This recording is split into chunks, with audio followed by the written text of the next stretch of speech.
दुनिया की दो सबसे अधिक आबादी वाले देश भारत और चीन कुछ वर्षों से लगातार एक ही समस्या से जूझ रहे हैं। समस्या क्या है? बेरोजगारी। जी हाँ, आज एक आर्टिकल आया है और उस आर्टिकल में चीन और भारत दोनों ही देशों के जननांकिकी लाभांश के बारे में चर्चा की गई है, जिसमें चीन के जननांकिकी लाभांश के बारे में बात कही जा रही है कि वहां पर अब एजिंग पीपल्स या कहें कि बढ़ती उम्र के लोगों की संख्या लगातार बढ़ रही है। ऐसे में इस दशक में भारत इसका लाभ तो उठा पाएगा, क्योंकि भारत में जननांकिकी लाभांश के संदर्भ में यदि बात करें तो लगभग औसत रूप से 28 वर्ष के लोगों की संख्या ठीक ठाक मात्रा में है। ऐसे में लगभग इस शताब्दी के अंत तक भारत इसका लाभ ले पाएगा। दृष्टि आईएएस के इन डेप्थ प्रोग्राम में एक बार फिर से आपका स्वागत है और मैं हूं गीतांजलि। और आज हम चर्चा करने वाले हैं चीन और भारत को लेकर वे कौन कौन से दृष्टिकोण हैं, वे कौन कौन से क्षेत्र हैं जहां पर लगातार विरोधाभास देखने को मिला है, लेकिन वह कौन सा क्षेत्र है जहां बेरोजगारी की समस्या लगातार बढ़ रही है। आइए देखते हैं आज के हम विषय में। तो आज का हमारा विषय क्या है? बड़ी भारत और चीन में बेरोजगारी की समस्या। सबसे पहले जानते हैं कि आज हम किन बिंदुओं पर चर्चा करने वाले हैं। हम सबसे पहले खबर देखेंगे, खबर के बाद यह खबर चर्चा में क्यों आ गई है, यानी इसके सुर्खियों में बने रहने के पीछे क्या कारण है। इसके बाद जानेंगे कि चीन में जो हालिया समस्या उत्पन्न हुई है बेरोजगारी को लेकर, वह क्या है और आखिर ये समस्या इतनी बड़ी क्यों हो गई है। इसके बाद भारत के संदर्भ में भी हम यह देखेंगे कि कितने युवा हैं जो लगातार उच्च शिक्षा को प्राप्त करने के बाद भी बेरोजगार हैं और इसके पीछे क्या कारण है। और चाइना की भी उन कारणों की पड़ताल करेंगे कि वे कारण कौन से हैं जिसकी वजह से उच्च शिक्षा प्राप्त करने के बाद भी अब युवा बेरोजगार हो गए हैं। इसके बाद भारत की न्यू एजुकेशन पॉलिसी के बारे में चर्चा करेंगे, क्योंकि उसके संदर्भ में भी कुछ बातें कही गई हैं हमारे न्यू एजुकेशन पॉलिसी में। और भारत की नौकरियों या रोजगार के संदर्भ में भी चर्चा करेंगे कि जो युवा भारत से बाहर जा रहे हैं वे किन किन देशों में जा रहे हैं और कैसे रोजगार वहां पर कर रहे हैं। फिर अंत में हम चर्चा करेंगे दोनों ही देशों को किन कदमों को उठाना चाहिए ताकि समस्या का समाधान ढूंढा जा सके। फिर आज के सेशन पर आधारित एक प्रश्न होगा जो कि मेंस के लेवल पर होगा, जिसका जवाब आपको 250 शब्दों में लिखना है। अब आपको कमेंट सेक्शन में बताना है कि यह पूरा विषय किस जीएस प्रश्न पत्र या सामान्य अध्ययन के प्रश्न पत्र से संबंधित है। सबसे पहले देखेंगे खबर द इंडियन एक्सप्रेस में प्रकाशित की गई है। खबर क्या है? Expert explain demographic dividend and unemployment problems in India and China. तो आज हम भारत और चाइना के संदर्भ में जो सबसे बड़ी समस्या उपज रही है बेरोजगारी की, उसके बारे में चर्चा करेंगे। सबसे पहले देखते हैं चर्चा में क्यों। दरअसल हाल ही में एक सर्वेक्षण किया गया, एक प्यू सर्वेक्षण किया गया और इस सर्वेक्षण से एक मुद्दा निकलकर सामने आया। वह मुद्दा क्या है? बेरोजगारी का, जो कि दो देशों के बीच में निकलकर सामने आया है, चीन और भारत, क्योंकि पूरी दुनिया में सबसे ज्यादा आबादी वाले देश यही हैं।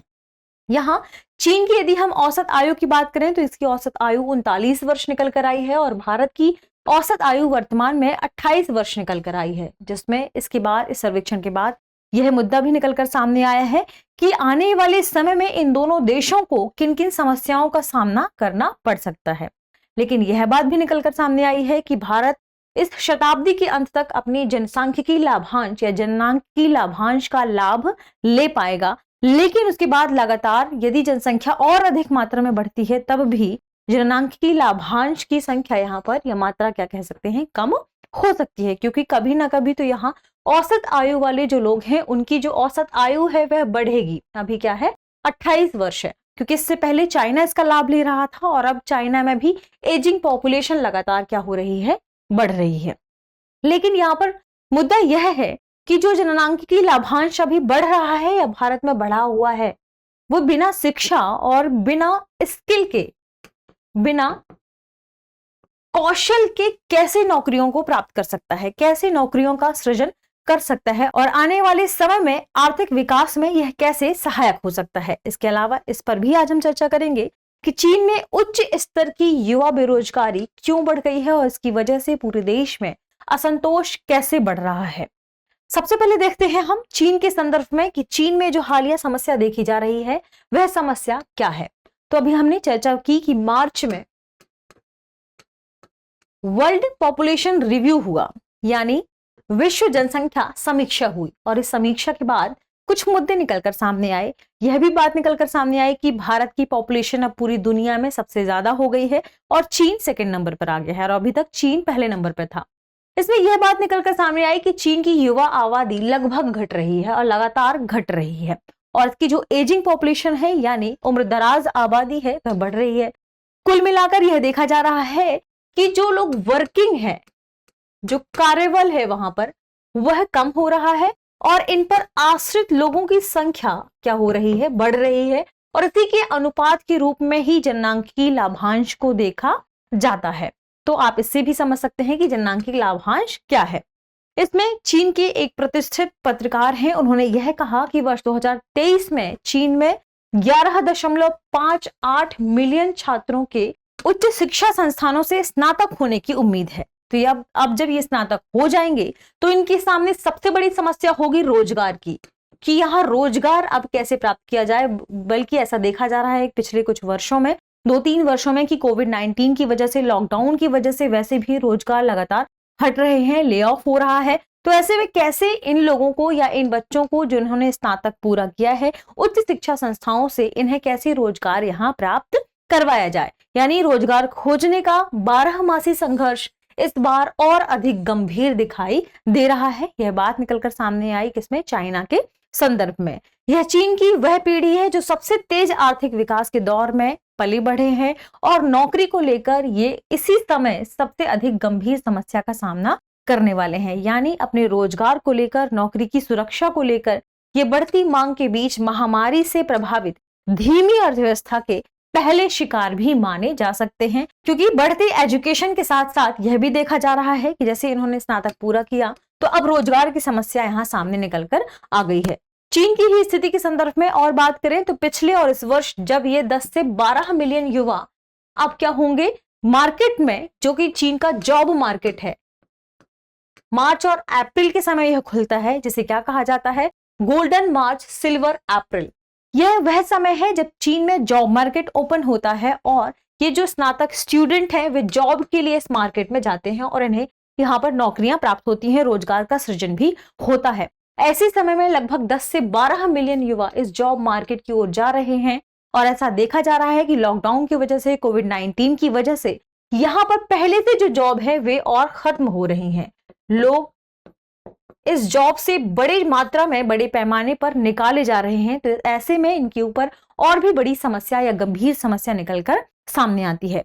एक अच्छी नौकरी के बजाय कोविड-19, लॉकडाउन और रियल एस्टेट, तकनीक और शिक्षा जैसे प्रमुख क्षेत्रों में बड़े पैमाने पर छंटनी को देखने इन्हें मिल रही है।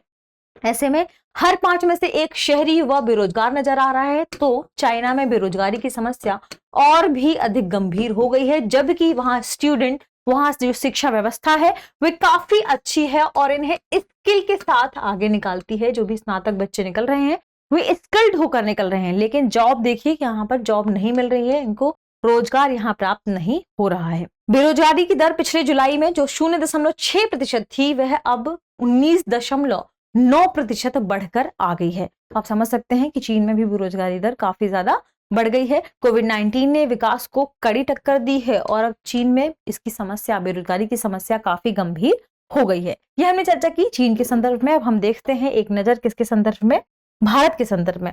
दरअसल यहाँ पर सवाल उठाया जा रहा है कि क्या चीन की शिक्षा व्यवस्था में किसी भी प्रकार की यहाँ पर ऐसी समस्या देखने को मिली है कि वहां पर बेरोजगारी का स्तर इतना अधिक बढ़ गया है। लेकिन यह भी बात निकलकर सामने आ रही है कि वहां पर जो बच्चे हैं या जो स्टूडेंट है वे स्किल्ड होते हैं, वर्कर स्किल्ड होते हैं। तो यहाँ पर कहीं ना कहीं समस्या किसकी है, जॉब क्रिएटर्स को लेकर है, लेकिन वहां जॉब क्रिएटर्स भी अधिक हैं। तो ऐसे में कई बार समस्या इस बारे में भी इंगित कर रही है कि गवर्नमेंट पॉलिसीज में ही किसी भी प्रकार की कोई समस्या यहाँ देखने को मिल सकती है। बात करें भारत के संदर्भ में तो भारत में भी कुछ ऐसी स्थितियां हैं जो चीन में है, लेकिन कुछ ऐसी स्थितियां हैं जो चीन से भारत को अलग करती हैं। जैसे क्या, भारत में चीन की तुलना में कुछ समानताएं देखने को तो मिलती हैं, लेकिन कुछ बड़ा अंतर भी निकलकर सामने आता है। क्योंकि भारत में चुनौतियां क्या है, भारत में चुनौतियां हैं स्कूल ड्रॉप आउट। बहुत अधिक बच्चे स्कूल से ही निकल जा रहे हैं, स्कूल ड्रॉप आउट बहुत अधिक हो रहा है।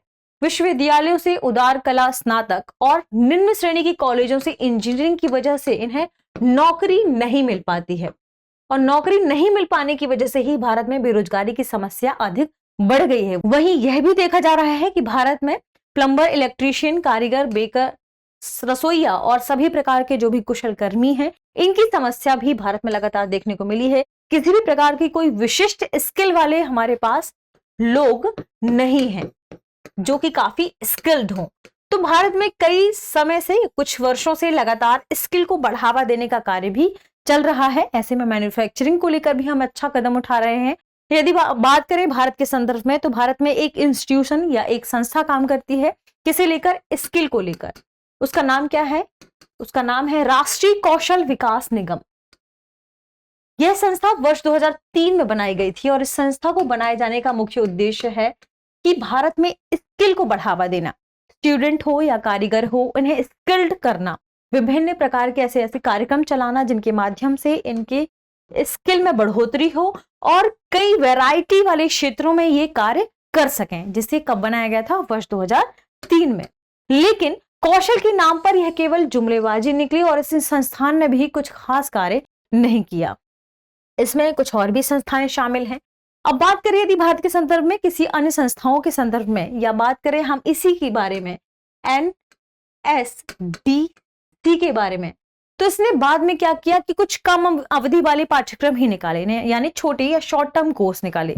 उन शॉर्ट टर्म कोर्स में बहुत कम बच्चों ने पार्टिसिपेट किया और जो स्किल की समस्या है, हमने जैसे शुरू किया था स्किल डेवलपमेंट को लेकर, वह लगातार बनी रही और स्किल डेवलपमेंट नहीं हो पाया। तो कहीं ना कहीं ये इस संस्था की ही, क्या कह सकते हैं कि इसमें ही कोई कमी देखने को मिली है। इसने कम अवधि के लघु पाठ्यक्रमों पर ध्यान केंद्रित किया और वास्तविक कौशल अधिग्रहण पर इन्होंने क्या किया? अपर्याप्त कार्य किया, जो कि लगातार देखा जा रहा है कि ये स्किल की कमी को भी दर्शा रहा है। ऐसे में हमें ऐसे बच्चे प्राप्त नहीं हुए, ऐसे वर्कर प्राप्त नहीं हुए जो स्किल्ड हों।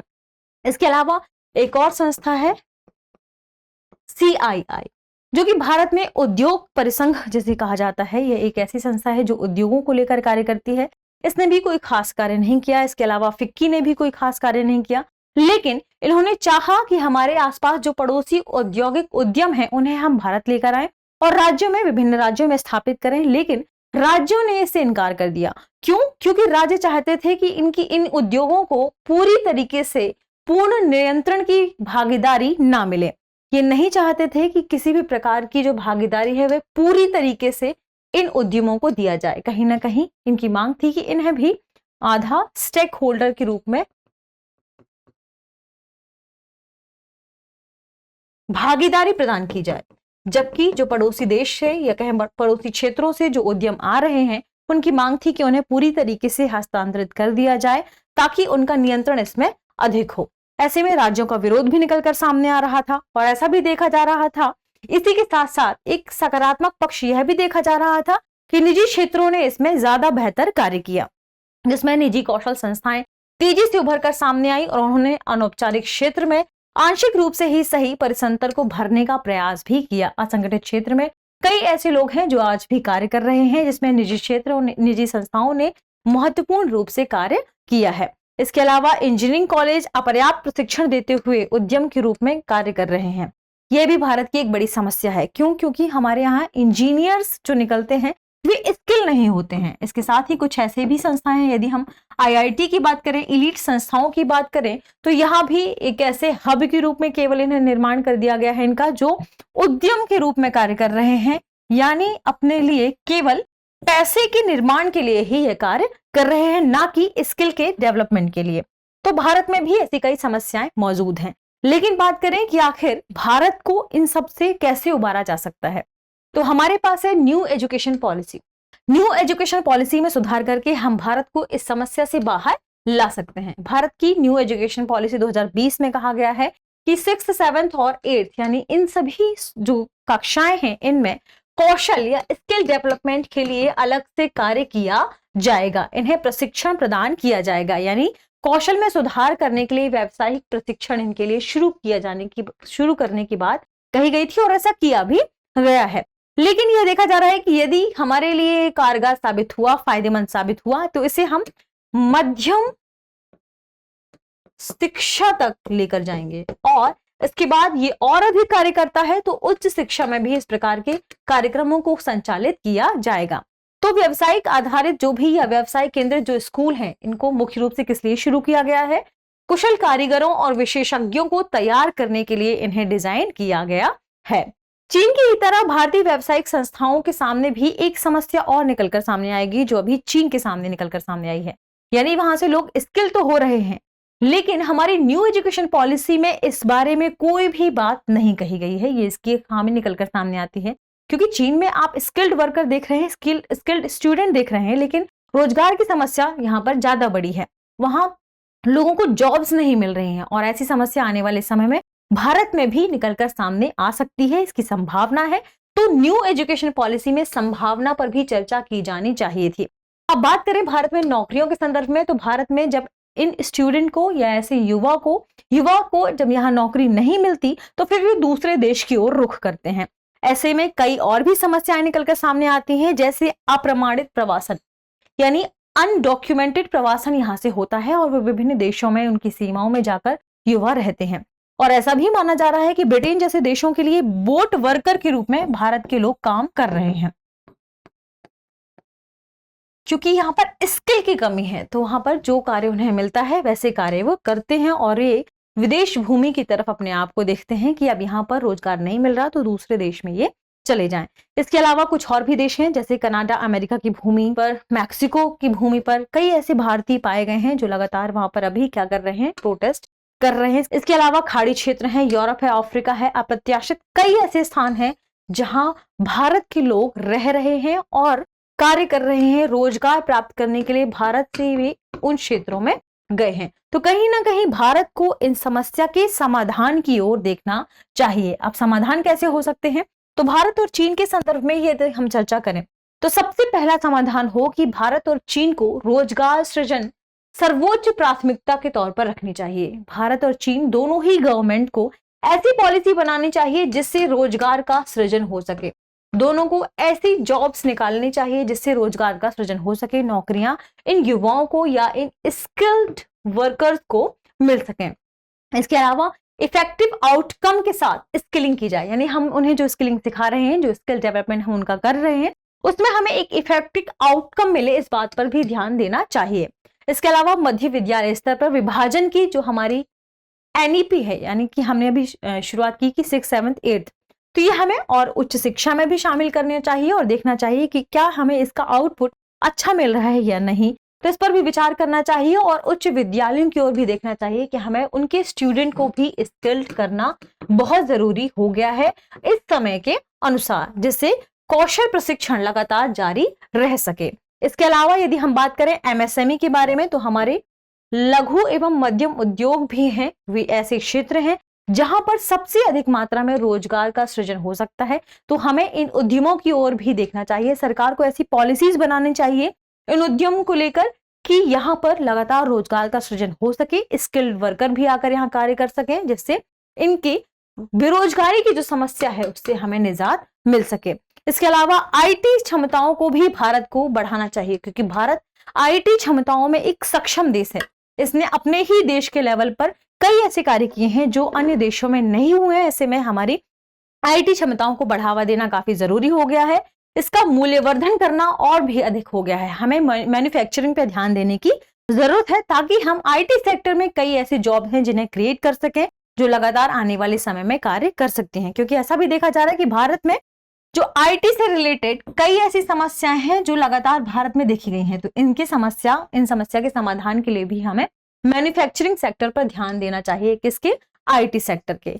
यहां पर ही हमें कार्य करना चाहिए, जो कि एक अच्छे मॉडल के रूप में भी कार्य कर सकता है। और जर्मनी इसके लिए सबसे अच्छा मॉडल निकलकर सामने आया है, जैसे चीन, सिंगापुर जैसे देश भी फॉलो करते हैं। इसके अलावा चीन में एक पॉलिसी है जिसका नाम है रेजिडेंस पॉलिसी। यदि चीन की बात करें तो रेजिडेंस पॉलिसी की वजह से चीन में 60 मिलियन ऐसे बच्चे हैं जो पीछे रह गए हैं। क्यों? क्योंकि रेजिडेंस पॉलिसी के अंतर्गत वे बच्चे केवल गरीब क्षेत्रों में रह रहे हैं और ऐसे ही स्कूल से पढ़कर वहां पर कार्य कर रहे हैं। ऐसे में जो इलीट वर्ग वाले बच्चे हैं या शहरी जो बच्चे हैं, वे अच्छी स्किल को प्राप्त कर रहे हैं और वे लगातार आगे बढ़ गए हैं। तो चीन के सामने जो सबसे बड़ी समस्या पैदा हो रही है, वे इसी समस्या की वजह से हो रही है कि रेजिडेंस परमिट की वजह से वे बच्चे उन क्षेत्रों में या उच्च शिक्षा में प्राप्त करने वाली जो संस्थाएं हैं वहां नहीं आ पाते, और इस वजह से चीन में यह समस्या लगातार क्या हो रही है, बढ़ रही है। तो हमने चर्चा की अभी हाल ही में इस पूरे विषय पर भारत और चीन को लेकर कि क्या क्या समस्याएं हैं और इन समस्याओं से कैसे निपटना है। अब आइए देखते हैं इस प्रश्न को। प्रश्न क्या है, भारत चीन के जनसांख्यिकी लाभांश पर विचार करते हुए वर्तमान रोजगार संकट पर प्रकाश डालिए, साथ ही इससे उबरने के क्या उपाय हो सकते हैं, चर्चा करें। यह इसका जवाब आपको 250 शब्दों में लिखना है। आप चाहें तो इसका आंसर हमें बता सकते हैं कमेंट बॉक्स पर, पॉइंट या कहें पॉइंट टू पॉइंट। तो आज के विषय में इतना ही, मिलते हैं अगले टॉपिक के साथ, तब तक के लिए शुक्रिया।